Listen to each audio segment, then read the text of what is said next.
Partners of Color. I am so excited to chat with you. So I got to see the Oh, no episodes. worries. Hi. So it's such a smartly written show. And I need to know, but what was your favorite aspect of bringing the story? That we've seen the film for version and the book, but what was your favorite aspect of Mickey's story to bring to life? Right. Well, I don't know. It's just it's such an interesting character. It's such a Mhm. larger than life kind of character. Um, so I was just really excited to portray him. I had so much fun. Um, yeah, but I guess it's we did our own thing. Besides Yeah. the film. With Ted and David Kelley and Michael Connelly was involved as well. And they wanted to or we wanted to do our own take on it. Um, but yeah, I don't know. It's just such an interesting character. I remember talking before shooting. While I was preparing for the role, I talked to Michael Connelly, the author of the books, to give me some insights on his thoughts on the character and all that. And he told me a story which for me was, I loved it, was when they were shooting the film with Matthew McConaughey. He asked Mhm. him, Matthew, why are you so interested in doing Mickey Holler? And Matthew came with the best response ever. I wish I could have come up with, but he said, Mickey Holler is a guy that dances on the rain without getting wet. And for me, that was such a vivid image, that but that's I mean, bottom line, that's what the character is. He's just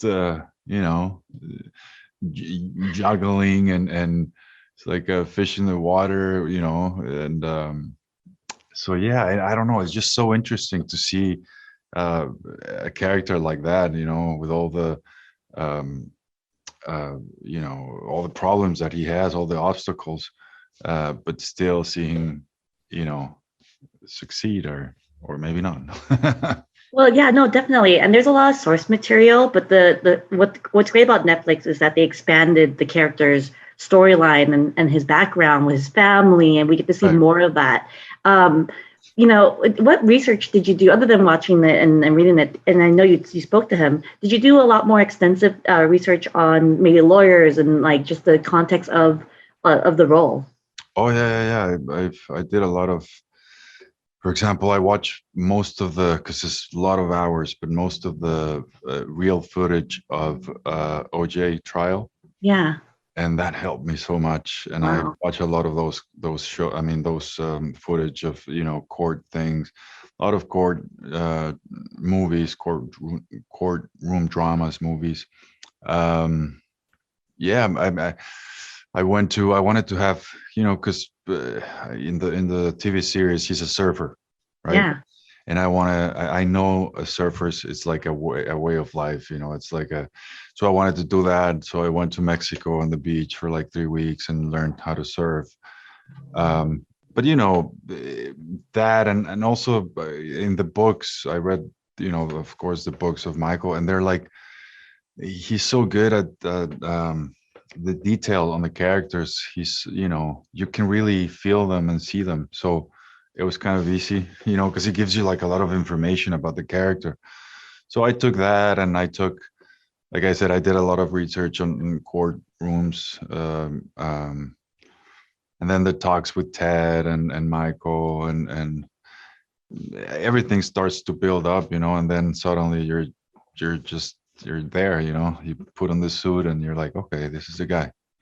Well, you created such a great character. So thank you so much. I can't wait for everyone to see him. And the cases are so cool. So thank you so I much. It know, was so thank lovely you. talking to you. Thank you. I'm You really too. excited for your characters because I watched the original, I read the books, and your characters all like different based on Earl, based on and Lorna and Cisco. But what was the most fun aspect of bringing this character to life on a Netflix series on a longer platform for a series?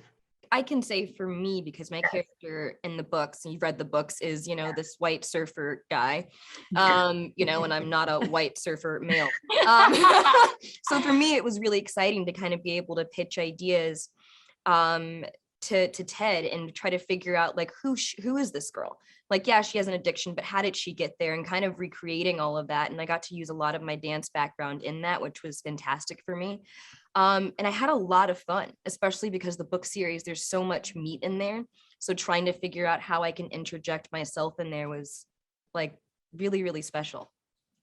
Yeah, I agree. To Jazz's point, we were given a lot of room to breathe life into these characters. And yes, these books existed and a lot of people are familiar with the characters in different ways. We were given a lot of freedom. I know when I had my first talk with Lindy, the incredible wardrobe stylist, she said, I sort of see Lorna in gray, soft cardigans, flat shoes. And that is not how Lorna ended up, but it was so wonderfully collaborative. I said, oh, no. Lorna would never wear a cardigan. And right away, we were able to sort of breathe what makes maybe us unique as people into our characters. And I really appreciated both Ted and Netflix's sort of permission to do that. And they really were supportive. Yeah. I believe by episode 10, I was in like a daisy printed pantsuit talking about the law. And for me, that's a really cool part of Lorna. She can be serious and still look this sort of bright, effervescent character. And I love that. We were able to really build, and they took what we thought about these characters, I think, to heart. Yeah. And that's Well, what, yeah, Angus too. Yeah, your character brings levity. Both of you guys too. All three of you bring levity. But Angus, how about your character? I would love to know what aspect you brought into CISCO. So would I. Yep. One of the joys of having Michael executive produce the series, Michael Connelly, the author, he'd visited set and what have you, and a great resource, obviously, not only for Ted and David, but the rest of the cast. And he gave me a photo of the real life inspiration of CISCO, which I won't elaborate on here other than I want to know. Dennis, watch your house. I know. other than to say it was like anything where I feel like we're different colors of a rainbow, this cast, and I don't have an answer. You know, I'm finding out as much as you guys are, and certainly, you know, my role as an actor on this is to give them options, and I'm hoping that you know, the editors have chosen wisely. He's so humble. Okay. The thing that I loved about CISCO, and I got to work with Angus in many, many scenes, is on one hand, he's this intimidating, big, strong presence. He can be a little scary. And then he opens his mouth and he's the biggest teddy bear in the world. So I think, and he's too humble to give himself credit for it, he found a way to be both of those extremes all wrapped into this wonderful character. And he compliments Mickey in work. Mickey can't live without him.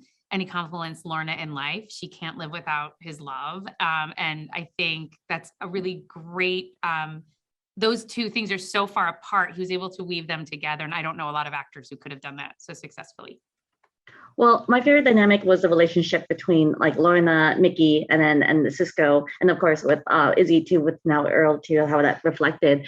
How was it kind of like I know he told you that this is based in LA. This is more like, how did you kind of reflect that lifestyle, the LA lifestyle, into the story too? Because Lincoln Lawyer is based like in the Midwest South and stuff. So I was wondering how you were able to bring that aspect to this, like the culture to this. Well, I think particularly with Jess, driving and LA go hand in hand. So you could speak to the LA aspect of that. I mean, they just threw me on the mean streets of LA and like a beautiful car. Beautiful car, but they were like, yeah, just hop into traffic and just go. Oh, just be safe, but just hop into traffic. And I'm like, what? It's like you had to drive through? It was like $110,000 car. What do you mean? Just jump and be safe. I mean, it was a lot. And then there was times where they're like, yeah, you can't back the car up 10 feet, but yeah, you can drive it on the freeway in downtown LA in traffic. So you get to see a lot of LA, which is beautiful to me. Like you were so cool about it. Yeah. I mean, I saw the driver. Series. She is cool about it. I had no idea. Good driver. You were a great driver. I told my stunt driver, I was like, no, I got this. Yeah, that's right. That's right. I got it. That's cool. No, you have the day off. I got it. Oh, that's scary because it's LA. I know LA life. Oh, okay. Yeah. But thank you guys so much. It was so great chatting with you. I can't wait for everyone to see it. You guys bring so much levity to the series, and it's so fun to watch you guys interact with them. So thank you so much. I can't wait for everyone to see it. Thank you. You're so lovely. We like your smile. Oh, thank you. You guys are so great. Thank you. The activist directors, comments and the lectures, fanboys, professional artists and professors. Maybe a nerd who's just like you, talking about the things that you like too. So I invite you to the NOC. In full color, you see me. The Hard Knock Life.